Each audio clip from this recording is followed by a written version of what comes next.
I don't really know where to begin. Since last December, I've been traveling all over the continent with my husband, John. We got married in November 2021, and we decided to set off on a year-long adventure.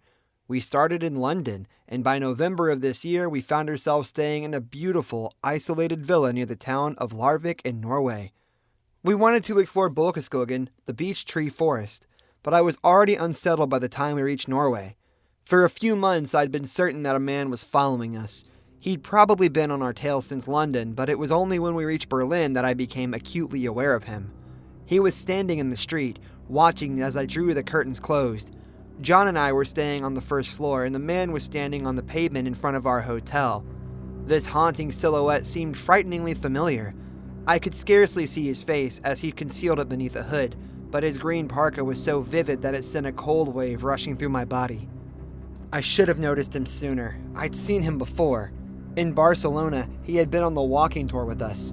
I remember thinking that it had seemed far too warm for such a bulky parka in the middle of March, so he had certainly made an impression on me. Had I seen him in London too? Paris? Rome? Perhaps. "You're scaring me, Louise," John said. "Yeah, well, it's scary. Who is he?" I asked.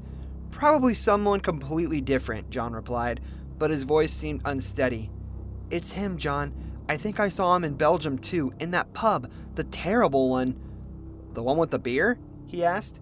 "Yeah, I remember seeing a man wearing that exact green parka. I know I did. I was pissed out of my head, but I saw it." Well, that resolved the matter in John's mind. I had been far too drunk for any account of that evening to be trustworthy. To him, the case was closed. I would have loved to sweep it under the rug, but I couldn't. So there I sat. John was sleeping, preparing himself for a full day of hiking through Bolkeskogen. Me, I was sitting in front of the living room window. The beech tree forest lay beyond the glass. The next day, John insisted on exploring. He was comfortably certain that I was merely drawing dots between a sequence of coincidences. "You want to see a green parka everywhere, so you're seeing a green parka everywhere," John said, leaning in to give me a kiss before we stepped onto the porch of our villa. "It's confirmation bias." "I suppose so, but that man in Berlin was watching me." "Well, he was probably a creep, but we're not in Berlin now, are we? We're in Norway, and that man isn't here." John skipped along merrily, and I begrudgingly plodded behind him. The sun set somewhere around 3:45 p.m. I lit the way with my torch, and my eyes were darting between my watch and the footpath as we speed-walked back to our lonely little villa. Well, I was speed-walking. John was huffing and puffing behind me. "Will you slow down?" he panted. "You stopped for 20 minutes to take photos. I told you we needed to head back," I snapped. "Relax, Luis. We're what? 30 minutes away?" John replied. "More like 40, I sighed. That's when I heard it, the snapping of a twig. I stopped in my tracks, but John trudged forwards, obviously. "Shh, stop," I hissed. "What? I thought you wanted to get back," he groaned. "I heard something." John stopped. I turned around, frantically trying to find the source of the snapping sound. I cast a torchlight in John's direction, and he shielded his eyes. Nothing. I slowly moved the light across the tree line, trying not to focus on the fact that my heart was hammering my ribcage. "It was probably just an animal," John said. "It wasn't an animal," I screeched as quietly as possible. There was a much louder snap this time, followed by the noisy rustling of shrubbery. I cast the light in the direction of the second disturbance, and that's when I caught the brief glimpse of something horrifying. A green shape vanished beyond the reach of my light, and bushes shook behind it. "Did you see that?" I asked, sweat drenching my face. "Yes," John spat, barging past me. "It was an animal. Come on, I want to get back." As we walked, I listened attentively. The forest was quiet. Actually, it was silent. We got back to the villa around 4:20 p.m. Not late, not at all, but it felt late. It was pitch black outside, no sign of civilization, nothing. John twisted the key in the door, stepped inside, and turned off the main lights in the open living area. I shut the front door behind us and hurriedly locked it.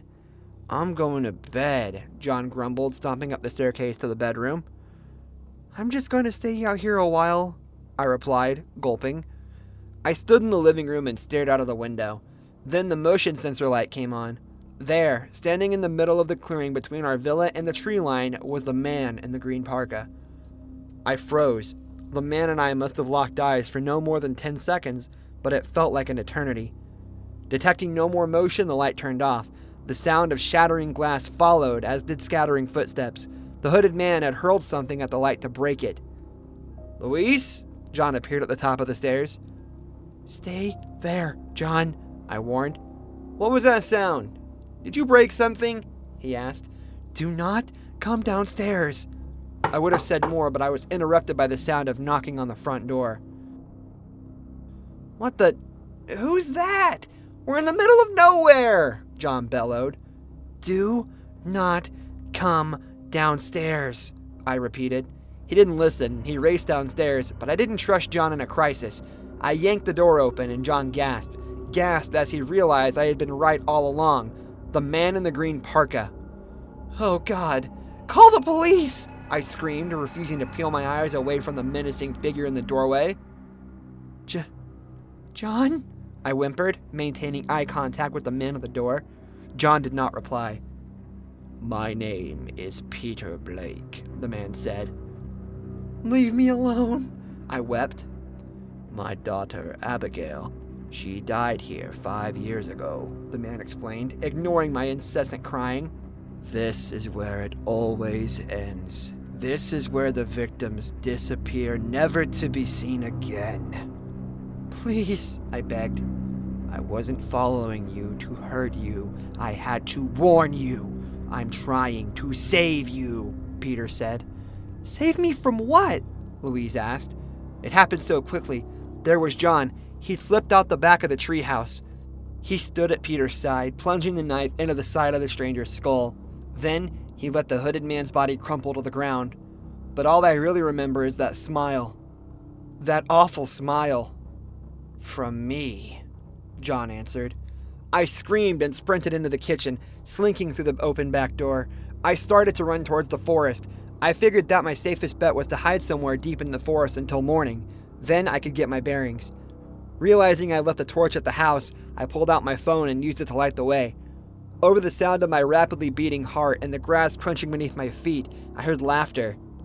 "Louise," John sweetly called from somewhere behind me in the darkness. He sounded almost inhuman. Gone was the man I'd married. I started to feel nauseated as I realized I'd been sharing my life with a monster. I tried to hold back tears and vomit as adrenaline fueled me onwards. I delved deeper and deeper into the dense forest, too afraid to find the footpath and make myself an easy target. I was shakily dialing 113, Norway's emergency number. The conversation with the operator is hazy in my memory, but thankfully he spoke English.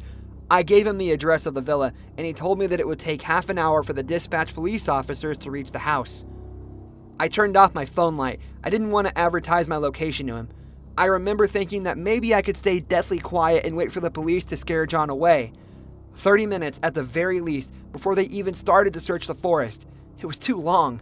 I lay there and waited. I don't know how much time passed, and then I saw it. Not what I had expected to see. The green parka. John was wearing it. In the dim light of his own phone torch, I could make out red smears on the coat. "I love it here. So quiet. So peaceful. I'm furious that Peter disturbed our precious time together. But he's gone now. It's over, darling. Let's go back to the house." My hand was clasped over my mouth, and tears were rolling down my cheeks.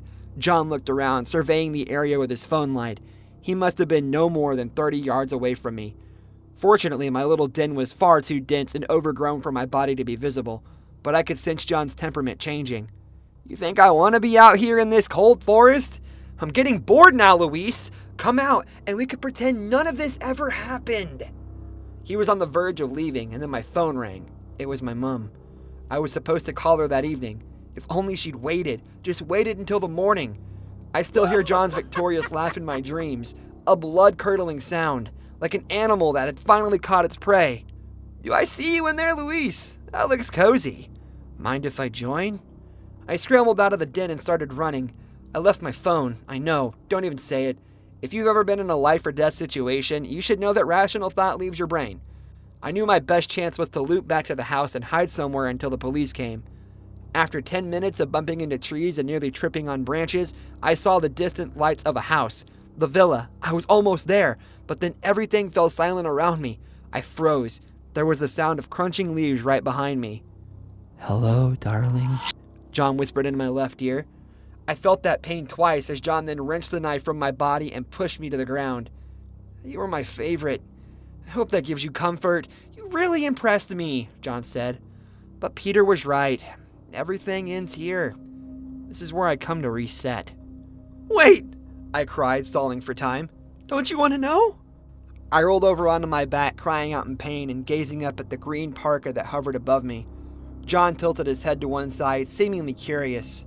"I have a secret too," I whispered. "Oh, and what might you be hiding, Louise?" "I'm like you, and you're not my first either," I replied. "You are not like me, Louise." I groaned, making up my speech as I went along. "Do you think I cared about that stalker? Given the chance, I would have killed him myself. That's why I answered the door before you. I was trying to protect you. I always thought you were like me. That's what drew me to you." John paused. I could almost hear the cogs whirring in his head. I was certain he saw through my lie, but that didn't matter. All I had to do was entertain him a little longer. If I could keep him interested, I could stay alive. That was my logic. "I don't believe you," he said finally. "Okay, I just couldn't die without letting you know," I responded, clutching feverishly to both the lie and my last strand of life.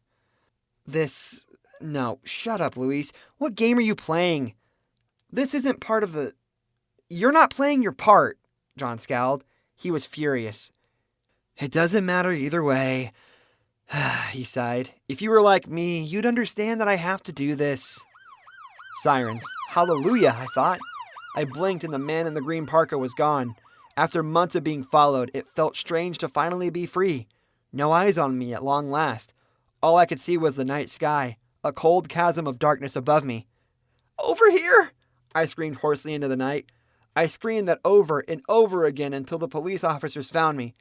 I don't really remember anything else from that night, but I woke up at a Norwegian hospital. My parents and my brother flew out to be with me. Obviously, they were just happy I was alive, but I couldn't stop thinking about John. The police still haven't found him. I'm back in England now. For months, I haven't been able to get my psychopathic ex-husband out of my mind. I keep jumping at the sight of my own shadow. I moved away from London, obviously, but I still feel him out there. Last night I was drawing my curtain, and I swear I saw a flash of something green disappear into an alley at the other side of the street. I've had a few scary encounters in my life. Not sure if that means that I'm old or just a creep magnet, but this one still creeps me out. In the early 80s, when I was 8, my family was visiting my uncle who lived in backwoods Missouri. He lived on a lot of land, and the only other people who really even lived on the street were relatives, so no one else just ever happened to be out there. This meant no one ever locked their doors because random family members were always coming by for this or that. One night while we were there, my parents and aunt and uncle decided to go to a nearby town to go bowling because bowling. My brothers, who were 11 and 12, my female cousins, 6 and 14, and I'm female, stayed home. It was still daylight when the adults left, but it started raining pretty hard and got dark quickly. We used to play this game that was essentially hide and seek in the dark house, but we cleverly called it vampire. There was a thin, little mattress on the living room floor that some of the kids would sleep on at night, so the person who was it would lie on the mattress and fold it over themselves like a coffin and count down to midnight. When they got to midnight, they went looking for you. Again, all of the lights are off, and you tried to make it back to the coffin before you got caught. Because the house was in the country, it was pitch black at night. You couldn't see your hand in front of your face. What this meant for the game was that, 1, you couldn't tell where the vampire was looking, so you just had to make a break for it. And 2, if you were extremely lazy, and I'm sure by now you can guess which one of us met those standards, you could hide in the living room with a coffin and get to base quickly. Ben, my 11-year-old brother, was it and was doing the normal countdown. I was hiding maybe 6 feet from him. As he's counting, there's a flash of lightning. I don't know if I was already looking at the living room window or if the lightning made me look, but with the backlight of the lightning, I see a man with his face against the window. He had his hands on each side of his face as if he's trying to peer in and looks exactly like the stereotypical creepster, heavyset, scraggly beard, etc. I could feel every hair on my body standing on end. Immediately, I began trying to convince myself that I didn't see what I saw, but then Ben sternly whispered, "If anyone is hiding in here, stay still." I sort of croaked out and "I'm here," right as there was another flash of lightning. Creepster was still there, but no longer trying to look in the window. Instead, he was now looking toward the front door. Ben and I immediately knew what was coming next. From where he was standing, Creepster was probably only 5 feet from the front door. Ben was the same distance, but there was a couch between him and the door. Ben leapt over the couch and locked the door right as Creepster started trying the handle. At this point, I guess Ben decided that it was best to let Creepster know that people were home and that we knew he was there, because he flipped on the porch light and then started turning on the lights in the house. This is going to sound weird, but I was too terrified to panic. Having said that, I was relying completely on Ben to know and tell me what to do. He told me to go lock the other doors and was yelling for everyone else to come out and to lock all of the windows. Honestly, the next few minutes are hazy in my mind. I remember everything up until this point extremely clearly. Then I remember the end very clearly, but I'm less clear about the middle. I know that I locked the side door and then the sliding glass door on the back of the house. When we've talked about it over the years, some people remember us seeing him out the back door as well. I don't think I remember that. What I clearly recall is locking the sliding glass door and standing there frozen and hearing Ben in a very calm but firm voice say, "Close the curtain. Listen to me, okay? Close the curtain." So I did. Ben can't remember that part, and I just remember my fear and Ben's voice, so I'm not sure if I saw Creepster in the backyard or not. We tried to call the police, but my aunt and uncle had a stupid party line and it wouldn't work, whether from the storm or from a neighbor leaving it off the hook or whatever. For the record, they are the only people I've ever known with a party line, so this wasn't normal to me either. But for those of you who don't know what that is, in really rural areas, multiple people on the street would actually share a phone line. It would have different rings for different households, but you could pick up the phone and listen to your neighbor's conversation. We also tried to summon help on my uncle's CB radio, but couldn't reach anyone. My uncle was a hunter, so he had a gun rack full of rifles in his room, but my older cousin was on an out-of-town hunting trip and took them with him. All we could find was a BB gun that looked like a real rifle. I vividly remember Ben putting me on phone duty and Scott, my older brother, on CB duty, while he stood watch at the little square window on the front door with the BB gun. Maybe 30 minutes later, Ben said, "He's back. He's coming up the driveway." The rest of us froze in fear, but Ben opened the front door and stepped out on the porch, pointed the gun, and said, "Get out of here right now." Then we hear our cousin Kyle, who lived down the road a bit, say, "You know that's a BB gun, right?" Even though Kyle was only 15, I remember that we felt like we had been saved when he showed up. Kyle seemed really skeptical of our story, like we were playing a trick on him, even though we had no idea that he was coming. But he stayed with us until our parents came home. Honestly, I don't remember if we even told our parents what happened when they got home. There was definitely no police involvement though. We just went on with our trip, but we never played vampire again without some mention of that night. Edit. I just talked to Ben. First, he doesn't have an account, but is so pleased that everyone thinks he handled himself well. Second, He said the story was pretty spot on to how he remembers it, but that the guy at the back door, when we talked about it before, I thought he didn't remember that part, so I was confused on that. He said that as I was locking the side door, we saw Creepster moving around to the back of the house, so Ben told me to hurry and lock the sliding glass door. Those doors are right around the corner from each other, so I was closest. According to Ben, and this is what I thought happened, but I didn't want to say it unless I was positive. As soon as I flipped the lock on the back door, the guy was standing there, just looking in at me. I stood there for a couple of beats looking at him, and that's when Ben told me to close the curtain. We also saw him in the front yard one more time after that. I remembered this all along, but wanted to check with Ben to make sure he also remembered it before I added it in. It was a large front yard with a long gravel driveway. Off to one side of the driveway, quite a ways from the house, was a spot where my cousins parked cars they were working on. I know, so stereotypical. While we were on watch, we saw Creepster messing with one of the cars. It was actually Kyle's.